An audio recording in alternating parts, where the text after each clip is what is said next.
Neemias 13, do 1 ao 9. Naquele dia, o livro de Moisés foi lido em alta voz diante do povo, e nele achou-se escrito que nenhum amonita ou moabita jamais poderia ser admitido no povo de Deus, pois eles, em vez de darem água e comida aos israelitas, tinham contratado Balaão para invocar maldição sobre eles. O nosso Deus, porém, transformou a maldição em bênção. Quando o povo ouviu essa lei, excluiu de Israel todos os que eram de ascendência estrangeira. Antes disso, o sacerdote Eliasibe tinha sido encarregado dos depósitos do templo de nosso Deus. Ele era parente próximo de Tobias e lhe havia cedido uma grande sala, anteriormente utilizada para guardar as ofertas de cereal, o incenso, os utensílios do templo e também os dízimos do trigo, do vinho novo e do azeite prescritos para os levitas, para os cantores e para os porteiros, além das ofertas para os sacerdotes.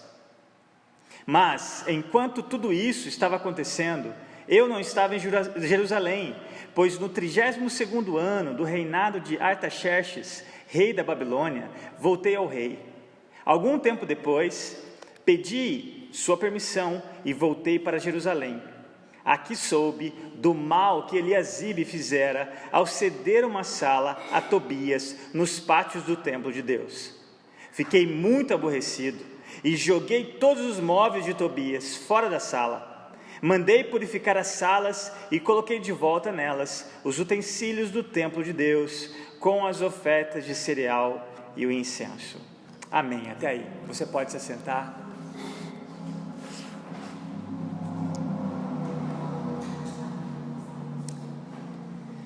Meus irmãos, chegamos finalmente no último capítulo de Neemias. Todos nós conhecemos a famosa frase, normalmente nos livros ou nos filmes de romance, e viveram felizes para sempre. Poderíamos esperar que o livro de Neemias, nesse último capítulo, terminasse com a mesma frase, não é verdade? Com esse fim comovente de felizes para sempre. Afinal de contas, os judeus mostraram um compromisso com as Escrituras. Lá no capítulo 8, dos primeiros 12 versículos, demonstraram gratidão pelas misericórdias de Deus, do verso 13 ao verso 18 do capítulo 8, um espírito de arrependimento sincero e oração, nós vimos nos 37 versículos do capítulo 9, lealdade a Deus pela renovação da aliança, lá dos versos 38 do capítulo 9, até o capítulo 10, no versículo 39, vontade de voltar para a cidade santa de Jerusalém, nos primeiros versos do capítulo 11, e no domingo passado nós vimos como exuberante foi a alegria do povo na dedicação daquela muralha, e como nós vimos que aquela alegria foi dada pelo próprio Deus. Na verdade, o que testemunhamos nesses últimos capítulos, que temos acompanhado desde o capítulo 8 de Neemias, acredito, espero que seja um desejo sincero do seu e do meu coração como povo de Deus.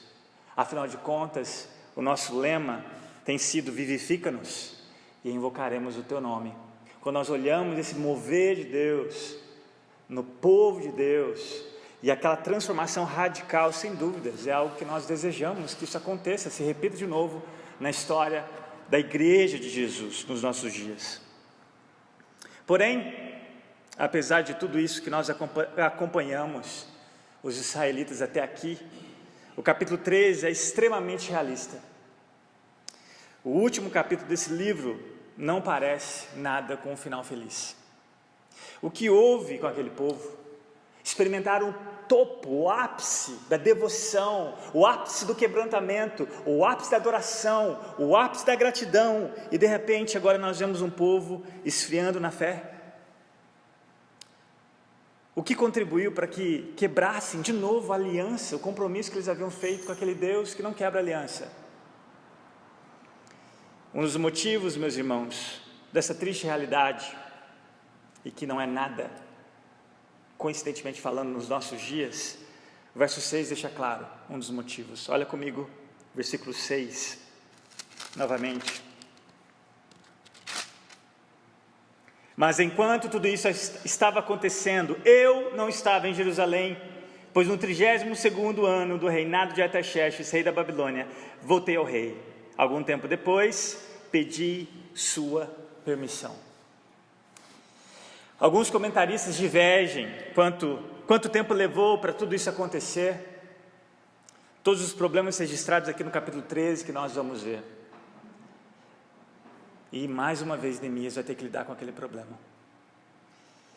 Mas uma coisa é certa: tudo isso aconteceu no espaço da ausência da liderança espiritual desse homem de Deus. No finalzinho aí do verso 6, quando nós vemos que ele pede de novo permissão para o rei, para que ele volte para Jerusalém. Esse espaço nós não sabemos quanto tempo durou. Alguns acreditam que 12 anos talvez se passaram. Mas independente, como eu disse, fato é que Neemias não estava lá. Fato é que a ausência da liderança espiritual é algo que faz com que o povo se desvie. E meus irmãos, quando não há liderança espiritual, naturalmente acontece que o povo se desvia como ovelhas sem pastor. Isso já é batido. Se você conhece bem as Sagradas Escrituras, pelo menos algumas partes dela, você vai lembrar o que aconteceu com Moisés, quando ele fica 40 dias diante de Deus, recebendo a lei de Deus, a revelação do próprio Deus, para que os israelitas conhecessem quem era aquele Deus, além das maravilhas que eles viram acontecer no Egito. Não demorou muito para o povo se desviar, voltarem à idolatria. Eles saíram do Egito, mas o Egito não saiu deles. Em Êxodo capítulo 32 você vai ver que Arão, a voz de Moisés, enquanto na ausência de Moisés, interessante que Eliasibe repete aqui como se fosse o próprio Arão em relação a Neemias. Arão vai, junta todos os utensílios de ouro, objetos preciosos, e monta um bezerro. E todos se curvam diante daquele bezerro, dando a ele o crédito de tudo que havia acontecido. Paulo havia estabelecido uma igreja em Éfeso, uma igreja que mais tarde era necessário que ele repreendesse os presbíteros, a liderança daquela igreja, e ele vai fazer isso lá em Atos 20, no verso 29 e 30, olha o que ele vai dizer: porque eu sei que depois da minha partida, ou seja, olha a ausência daquele homem, da minha partida, entrarão no meio de vós lobos cruéis, que não pouparão ao rebanho, e que entre vós mesmos se levantarão homens que falarão coisas perversas para atraírem os discípulos após si. Com Neemias não foi diferente. Ao retornar para Jerusalém em sua segunda viagem, ele encontra um povo corrompido pela transigência, um povo que se deixou levar, um povo sem norte. E tudo aquilo que eles haviam comprometido no capítulo 10, vocês vão perceber, à medida que nós caminharmos aqui nesses versículos do capítulo 13, eles vão quebrar todas as promessas, desde os casamentos mistos, desde o descanso sabático, até a negligência de novo com a casa de Deus. Olha comigo os 3 primeiros versículos desse capítulo. Naquele dia o livro de Moisés foi lido em alta voz diante do povo, e nele achou-se escrito que nenhum amonita ou moabita jamais poderia ser admitido no povo de Deus, pois eles, em vez de darem água e comida aos israelitas, tinham contratado Balaão para invocar a maldição sobre eles. O nosso Deus, porém, transformou a maldição em bênção. Quando o povo ouviu essa lei, excluiu de Israel todos os que eram de ascendência estrangeira. Na NVI nós vemos essa ascendência estrangeira. Tome cuidado, não use isso como um pretexto para xenofobia. Nós tratamos todos igualmente, porque Cristo faz isso. Não é a sua cultura, não é a sua língua, não é você pertencer a um espaço geográfico diferente do meu, que nós excluímos você. Não é isso. O que aconteceu aqui, meus irmãos, é uma questão religiosa, uma questão de adoração, nada a ver por serem estrangeiros. E aqui nós vemos que era uma lei que Deus havia instituído em Deuteronômio, capítulo 23, em relação a essas pessoas citadas aqui no comecinho desse verso, quanto a esses moabitas. E o que acontece? Além desses amonitas e moabitas não adorarem o único e verdadeiro Deus, essa cultura, por assim dizer, ou esse povo, a propósito, vindo da descendência de Ló, Os amonitas, eles contratam Balaão, um profeta que amava mais a dinheiro do que a Deus. E é interessante que Deus usa até mesmo Balaão, para a maldição que ele iria fazer contra o povo, ele transforma em bênção. Neemias nos diz o que leva o povo a fazer, o que eles fizeram no versículo 3, no finalzinho do versículo 3. Olha só, eles ouvem a lei. Novamente eles ouvem a palavra de Deus. E aí acontece de novo a separação. Aqueles casamentos mistos novamente precisam ser tratados. Nós vamos ver com maiores detalhes no caminhar do finalzinho desse capítulo do 13º. Eles estão lendo as Escrituras. A Bíblia novamente está se trazendo na centralidade. A palavra de Deus, todas as vezes que não é a prioridade, o povo vai se corromper. Não só com a ausência de uma liderança bíblica, mas a própria palavra de Deus. A ausência da palavra de Deus é a razão pela qual nós nos corrompemos. Quando nós vamos ler que o profeta vai dizer que o meu povo sofre ou carece por falta de conhecimento, esse conhecimento vem da onde? Da palavra de Deus. Esse relacionamento com Deus vem da onde? Da palavra de Deus. Quer destruir a igreja de Jesus, tira a palavra do povo dele. E Neemias nos diz que o povo, ao ouvir a palavra de Deus, exclui de Israel todos os que eram da ascendência estrangeira, os amonitas, os moabitas. Eles estão lendo as Escrituras, não só lendo as Escrituras, não só ouvindo as Escrituras, mas obedecendo às Escrituras. Provérbios 28, verso 13. Quem esconde os seus pecados não prospera, mas quem os confessa e os abandona, encontra o que nós cantamos, misericórdia. Afinal de contas, a culpa não foi apenas da ausência de uma liderança segundo a vontade de Deus, segundo o coração de Deus, que é na pessoa de Neemias. Talvez você pode dizer, pastor, o povo pode ser justificado pela ausência de um homem de Deus, mas e se eu disser que o maior problema estava no DNA do povo? Salmo 58, versículo 3, diz que os ímpios erram o caminho desde o ventre, desviam-se os mentirosos desde que nascem. O problema não é a ausência de um homem de Deus, o problema é que você e eu temos naturalmente esse DNA para errarmos o alvo. E uma das formas de definirmos o pecado, biblicamente falando, é errar o alvo. Nós já erramos o alvo antes mesmo de nascer. Aqui a condição do Salmo 58 de todos os homens, mulheres, adultos, jovens, crianças, idosos, que antes mesmo de nascer já são corrompidos naturalmente. O problema não é a política que corrompe, você já é naturalmente corrompido, que corrompe tudo que toca. E aqui nós vemos que a culpa não foi porque Neemias se ausentou. O maior problema que nós cantamos aqui é nós mesmos. Enquanto Deus não livrar você de você mesmo, a culpa não é do outro. E é interessante que nós sempre fazemos isso, né?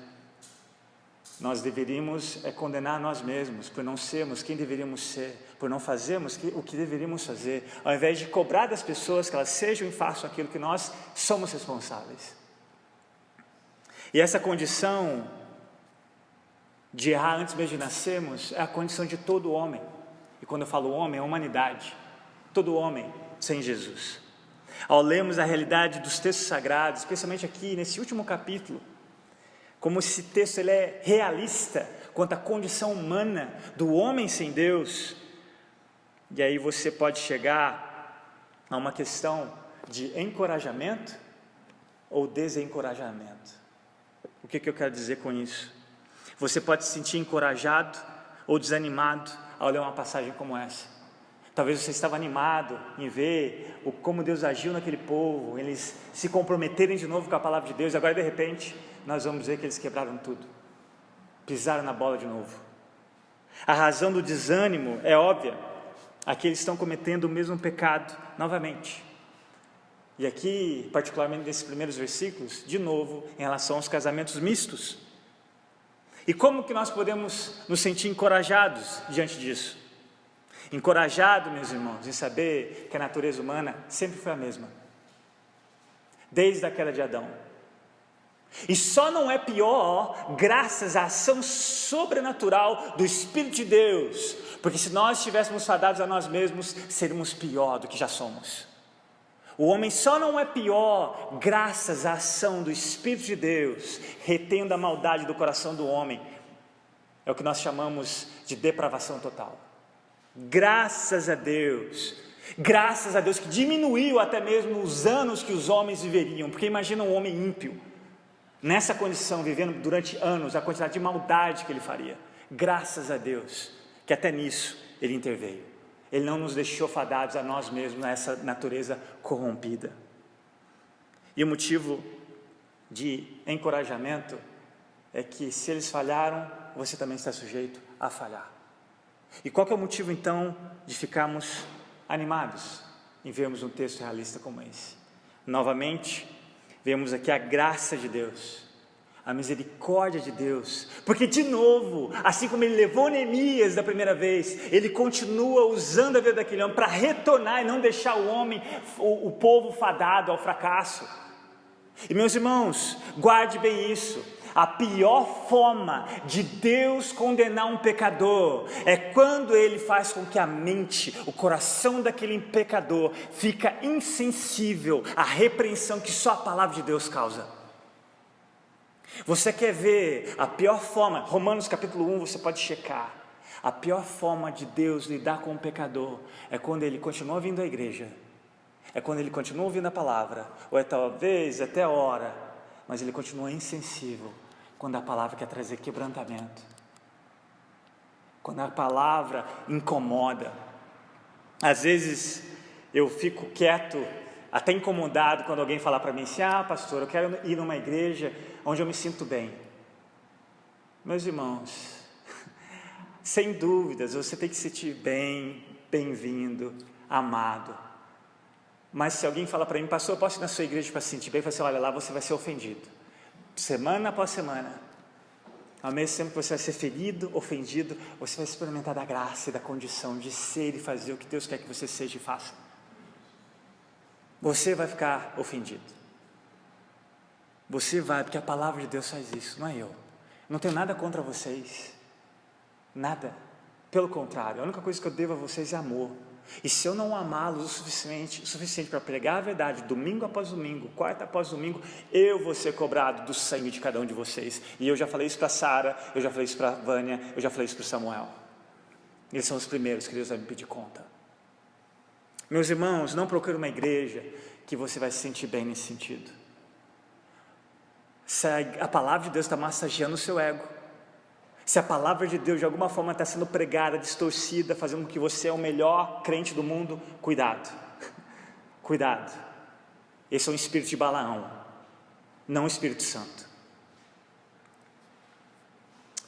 E aqui nós vemos a necessidade de homens,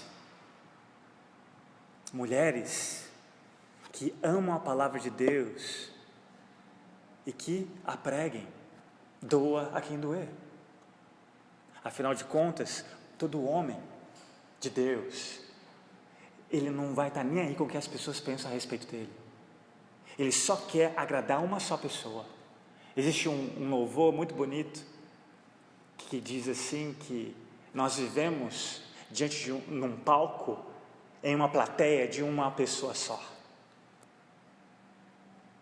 Essa pessoa só é Deus. É você viver na convicção de que você está o tempo todo diante dele. E tudo que você faz, você não teme as pessoas, você teme esse Deus, porque afinal de contas você vai ter que prestar contas para ele. E você quer agradá-lo acima de todos.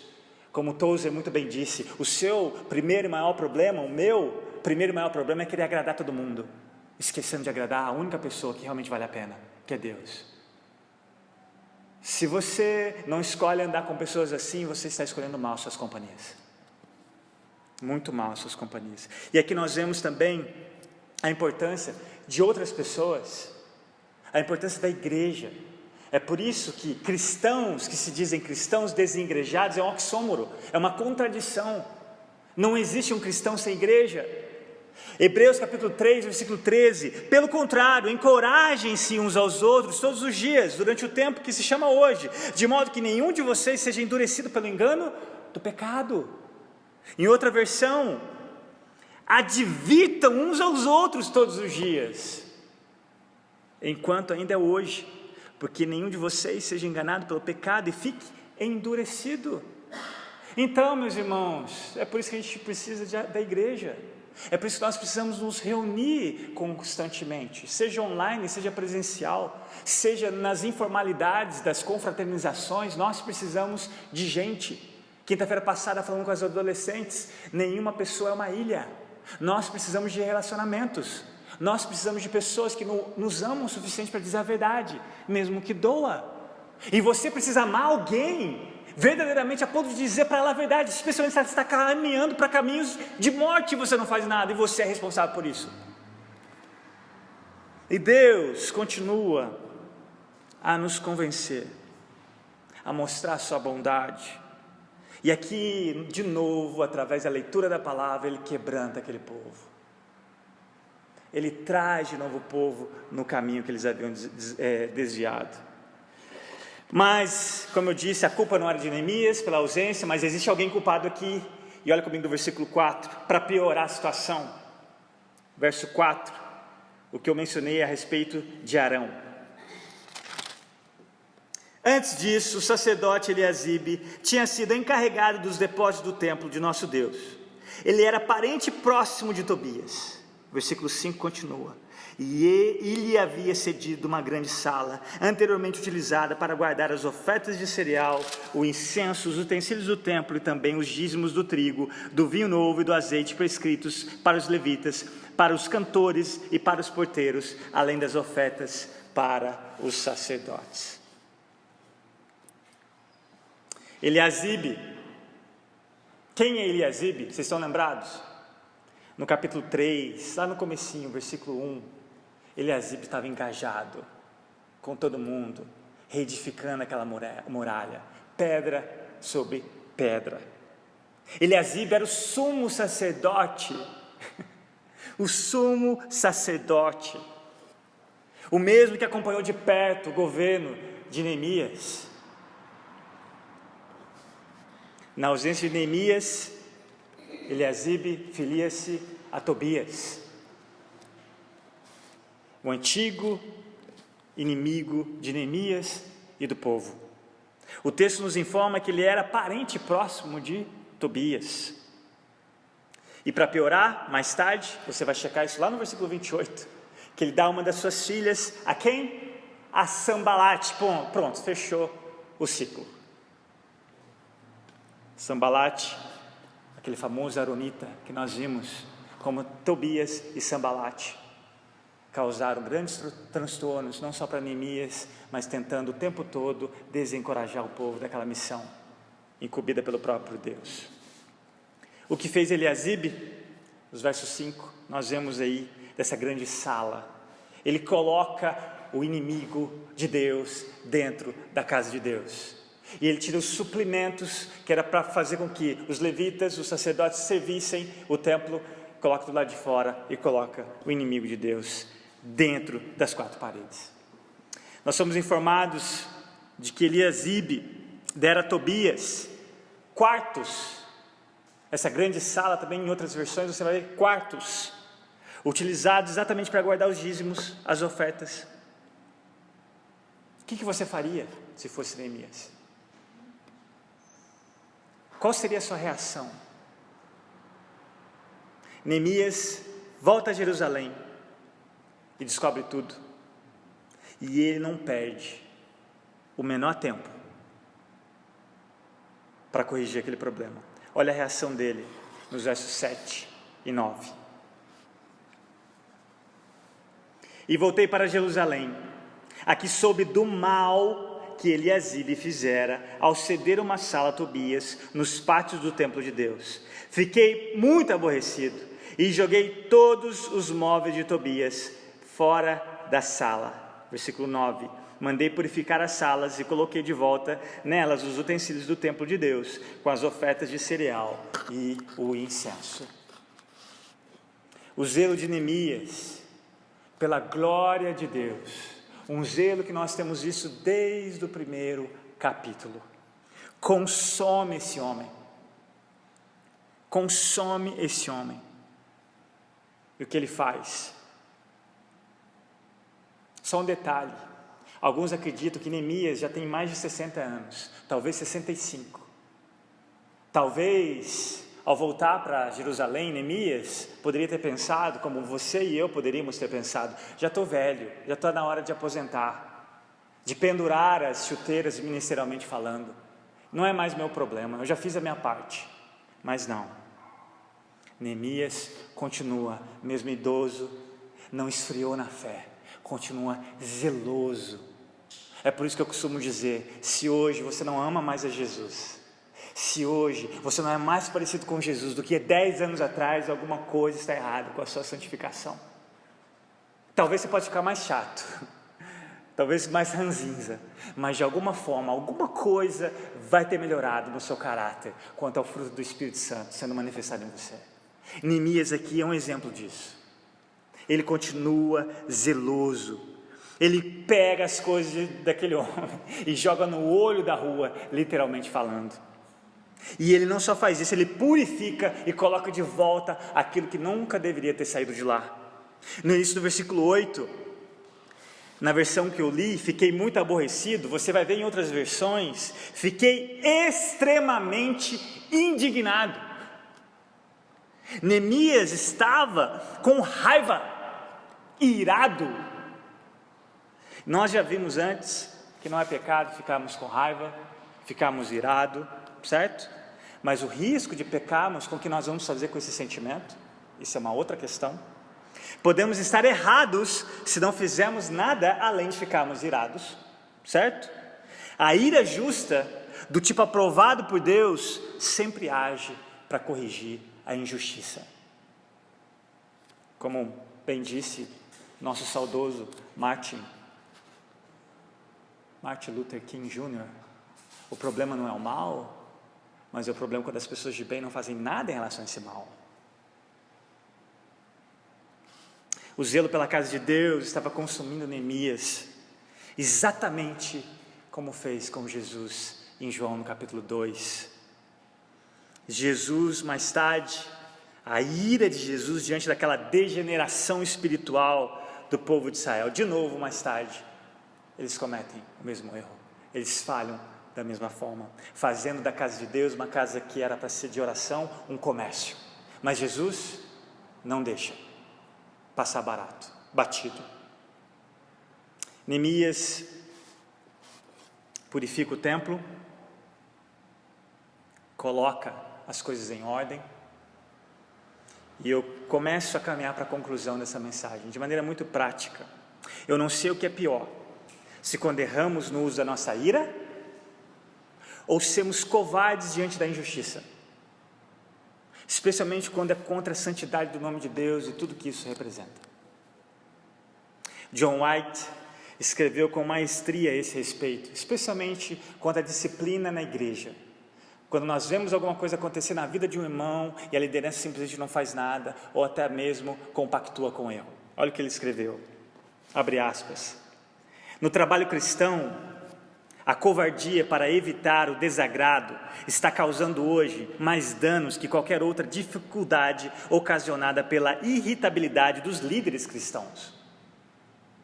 Geralmente damos lugar à irritabilidade verbal, ferimos sem corrigir. A igreja tornou-se flácida, velha, afeminada, inepta, sem vontade de agir.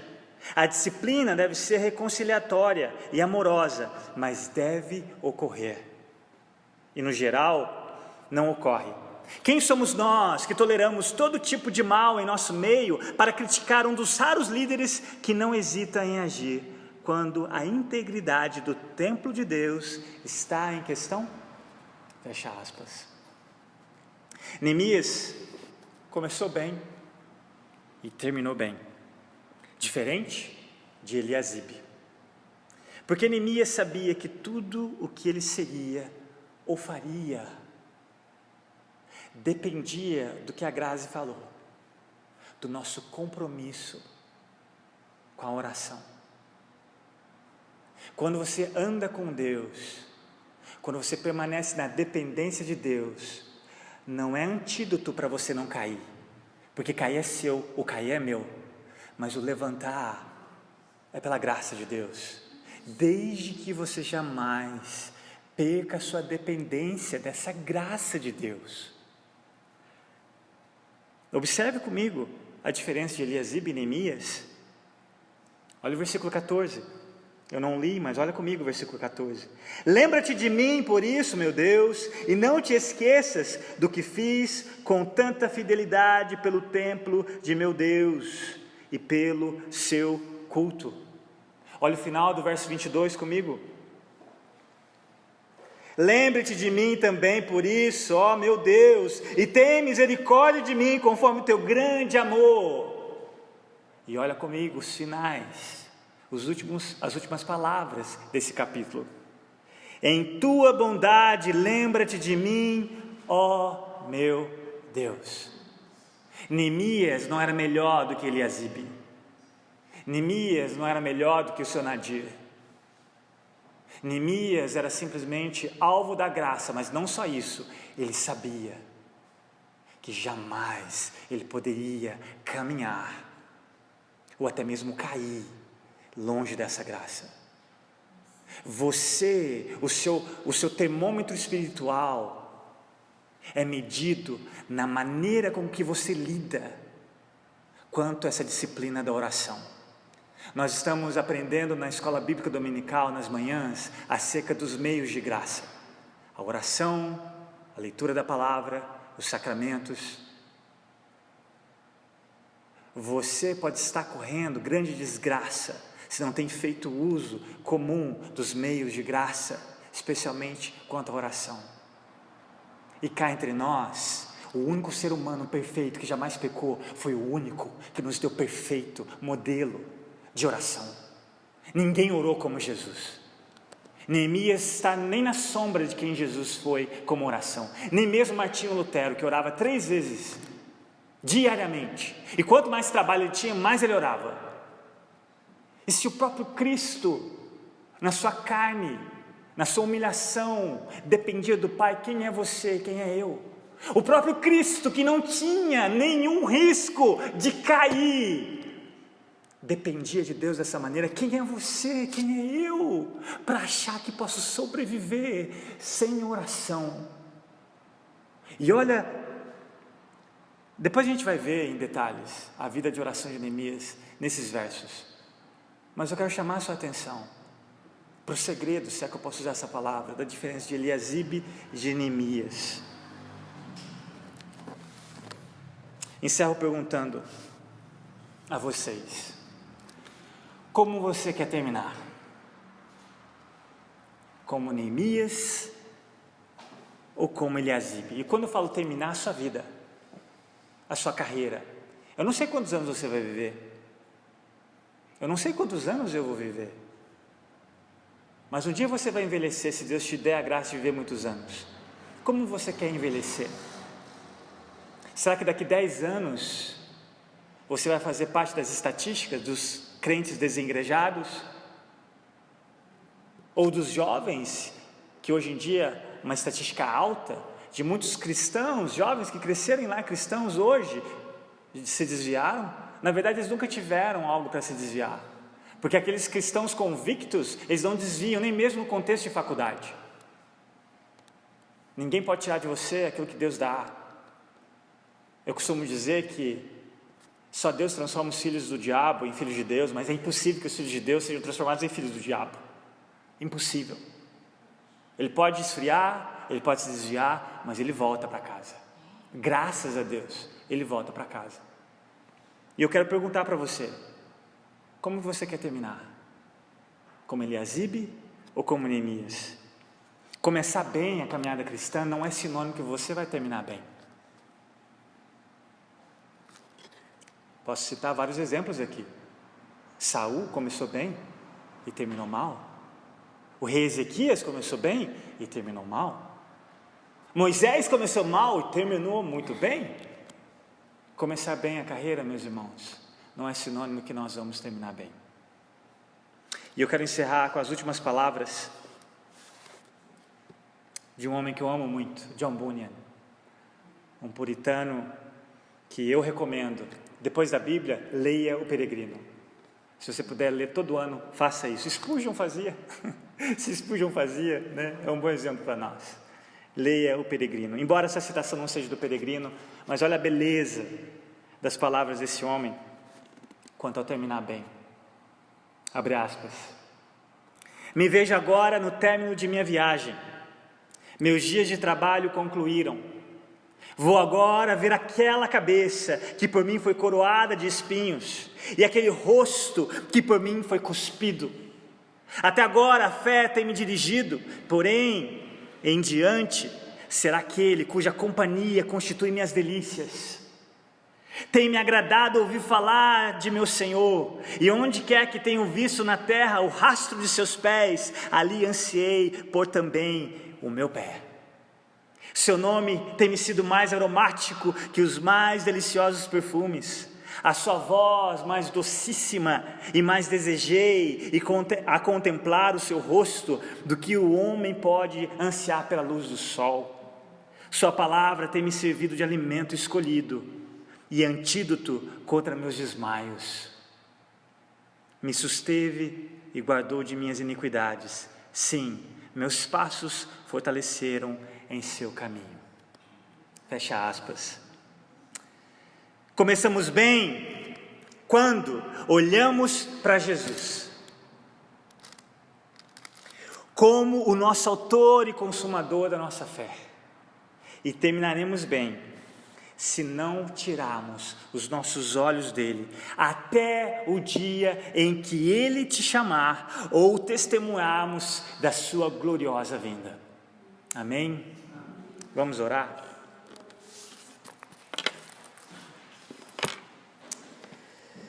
Pai, nós queremos te bendizer, queremos agradecer pelas tuas ricas misericórdias, pela tua bondade imensurável que o Senhor já demonstrou no sacrifício do teu próprio Filho. Pai amado, nós clamamos que a tua palavra seja honrada no nosso caminhar diário. Pai, ajuda-nos a sermos um povo que ama obedecer. Ajuda-nos a sermos um povo diferente, não que nós venhamos a falar e viver totalmente oposto daquilo que nós falamos, mas pelo contrário, que a nossa vida venha condizer com aquilo que nós ensinamos e falamos. Pai, livra-nos da hipocrisia espiritual. O Senhor nos conhece o nosso secreto, o Senhor sabe quem nós somos nas nossas casas, nas nossas escolas, nos nossos trabalhos. Pai, ajuda-nos a sermos íntegros. E quando nós caímos, que é fato, que nós caímos, porque essa é a nossa natureza, Senhor, nos dê um coração disposto a arrepender, nos dê um coração disposto a olhar para o Senhor, como McCain disse, olhar para nós mesmos uma vez, mas 10 vezes para Cristo Jesus. Coloca-nos de pé, Senhor, fortaleça a nossa fé míope, fortaleça-nos, Senhor. Ajuda-nos a sermos um povo forte, como Daniel, um povo forte que conhece o Senhor. Ajuda-nos a ser uma igreja, não pelo que nós fazemos, mas pela maneira com que nós caminhamos diante do Senhor. Conceda-nos a graça, Pai. Ajuda-nos a terminar bem. Ajuda-nos mesmo que na nossa velhice possamos estar firmes, olhando para o nosso autor e consumador da nossa fé. E nos conceda a graça de sermos melhores, de sermos mais parecidos com Ele. Ajude-nos a sermos velhinhos, que os jovens queiram estar conosco, queiram ouvir da graça e da misericórdia, da história que o Senhor escreveu nas nossas vidas, instigá-los a fazer o mesmo. Quem sabe vendo os nossos netos, quem sabe vendo os nossos bisnetos e contribuindo para essa geração. Conceda-nos essa graça, Pai.